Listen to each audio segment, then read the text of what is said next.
So this weekend's biggest game is between Manchester City and Tottenham Hotspur. Really, Lamar? Find another one, Craig. Fuck's sake, Craig. Given the form of Spurs, this is probably the worst team for City to face, and for Pep Guardiola's attempts to resurrect the form that saw them win 6 on the bounce at the start of the season. Since then, he's turned into a somewhat bitter man and a little lost in a game that he's said that he's the master of. I didn't say that. You did say that. I didn't say that. You did. I didn't say that. Don't get lemon, Bill, it don't suit ya.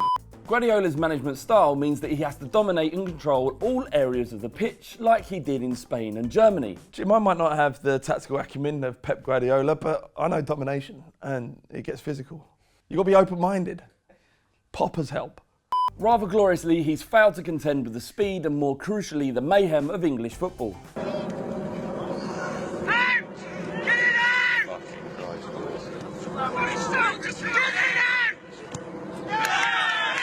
Tottenham could be their worst nightmare as they play with width and pace and like to throw in a long ball or two. Alderweireld absolutely loves a diagonal, and the pace of Kyle Walker and Danny Rose should give the City fullbacks kittens. So we're all set up for a 5-0 drubbing of Tottenham Hotspur. Good work. Scottish businessman John Clarkson... Yeah, that's not him, is it, Craig? Scottish businessman John Clarkson has pledged to invest £150,000 over 2 seasons and clear the debts of Spanish Third Division side Deportivo Tudela. So what does he get in return? To manage the football club. Clarkson has made his money out of care homes but has now decided to turn his hands to football management. I mean, all power to him. There isn't one of you out there who hasn't dreamed of putting on a sheepskin jacket, barking orders from the touchline, playing a short passing style until it all goes wrong and you switch to direct. It's essentially real-life football manager, including the chance of brown paper envelopes, chatting up senoritas and plenty of calamari. So my mate Mike Dean has been demoted to the Championship, hasn't he? The witch hunt has worked, Mike Dean has been strapped up onto a pole and the fire has been lit and he's up there. He's up there writhing in pain. The pitchforks are stabbing at him and the townspeople are cheering, "Boo, Mike Dean, boo you!" Yes, so this week he's going to be refereeing the Championship. But sometimes even geniuses have their detractors. Jesus Christ. Oh, you claim to be the son of Christ. Get on the fucking cross. Tupac, oh, you're a bit gobby. Blam, blam, blam, blam. Biggie, you're still alive just because Tupac isn't. Blam, blam, blam, blam. What the fuck is going on with you people?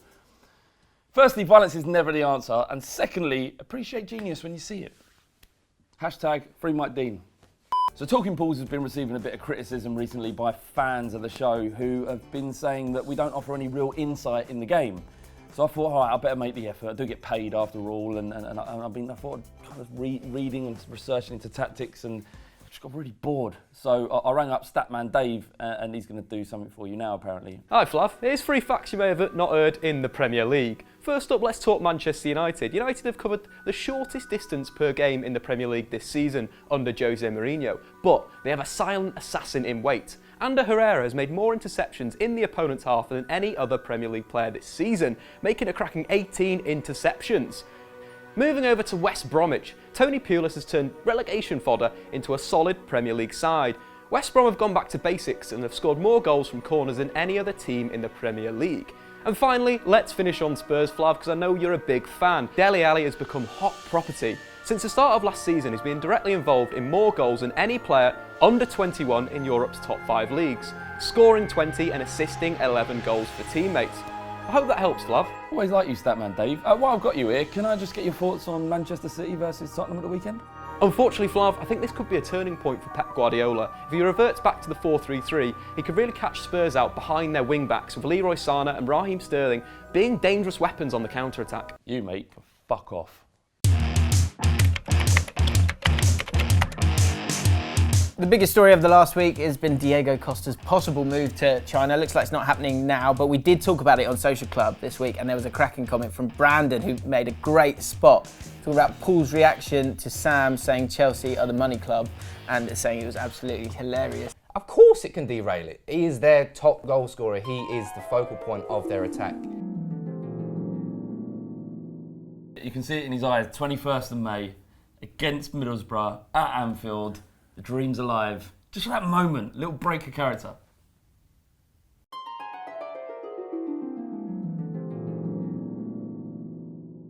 Jim. Sorry, mate. I was a while away. But look, you can't blame poor Paul. You know, we've all got our fantasies. Come here, Flav.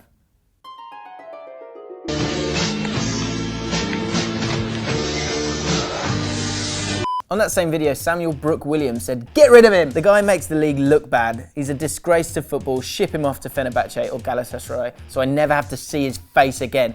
Whoa, Sam, whoa, all right? Look, first of all, he hasn't actually done anything wrong apart from having a little tiff. He hasn't said anything. Secondly, Turkey, too far.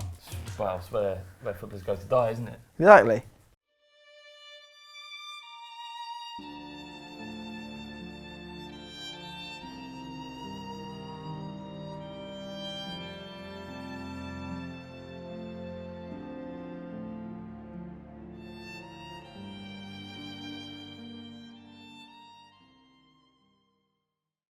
And also another reason, 600k a week. Is there any job that you wouldn't do for 600k a week? Probably not. What about head of PR at Arsenal for a year? So you've got to talk about Arsenal in a nice light for an entire year. 600k a week, 30 million a year. Would you do it? £30 million for the year, yes. You've got to say that Arsenal are brilliant throughout the year. But it's PR. Day after day, meeting after meeting. Forcing Alexis Sanchez to do interviews after he's done his strop just to prove to the Arsenal fans that I want to stay at your football club. Pathetic Arsenal. Would you take the money? Pathetic Arsenal fans. Would you take the money? Yes. It's too much money. It's ridiculous. So there's nothing I wouldn't do. Let me know in the comments below. Give me a conundrum and I'll answer honestly next week. We'll give the top 5. Let us know, whatever the worst things you come up with in your head, let us know. I'll tell you whether or not I'd do that for £30 million. And is there anything that you wouldn't do for 600k? I'd probably stab my mum in the leg for £30 million. Like just a little juk. Just a little juk. Probably. And finally, we did Premier League top 6 predictions this week, and I went for Spurs to win the league, you'll be happy to hear. Always a banker on YouTube. Yeah. You lot love that shit. Yeah, they love that stuff. Cool. And this one caught my eye from Jay. He's gone for United, which in itself is rude. You shouldn't say United, say Man United, there's other teams as well. So stop being rude there, Jay. But apart from that, I quite liked it. Hull 2nd, Swansea 3rd, Sunderland 4th, Palace 5th, Burnley 6th. He's obviously joking. He's got the banter. But I like it. I need something to believe in. I haven't had an underdog story this year, which got me thinking, and I want you guys to let me know, we'll have a chat about it in the comments below, who is going to make the most progress in the Premier League between now and the end of the season. Here's the Premier League table. Have a quick look. Flav, who are you going for? Swansea. Swansea, why? Bottom. And you've got to play numbers. Playing the odds, nice. I'm going to go Middlesbrough. They'll sign Bojan, that little guy. Well, 1, he's beautiful. 2, he's a great player. It'll all click into gear, and I think they'll go up about 5 or 6 places. Ever since Oscar's £60 million move to China, there's been a lot of commotion in the press about the Chinese Super League's ability to take our best players. But what are we really worrying about? If anything, it's a filter for the Premier League to sift through all of the mercenaries who are really in it for the money alone. That said, you could argue that they're being offered so much money that anybody in their right mind would consider any offer made. And from Chinese footballers' perspective, they're only really following the model that has preceded them. What is the quickest way to achieve success? Throw money at it. That's the rule of thumb for football. Look at Manchester City, look at Chelsea, look at Manchester United this season. And at a national level, look at the way the MLS went about raising their profile. To this day, they pay globally recognised players vast amounts of money to turn up, most of them with one foot already in retirement. So don't worry about China poaching your best players, because the most effective players in your club are not those that would be easily swayed, even by the most gargantuan sums being thrown around here. China is fucking football, isn't it? Let us know in the comments below, and remember to subscribe to Ball Street, because everybody's doing it. It's the new thing, it's like smack.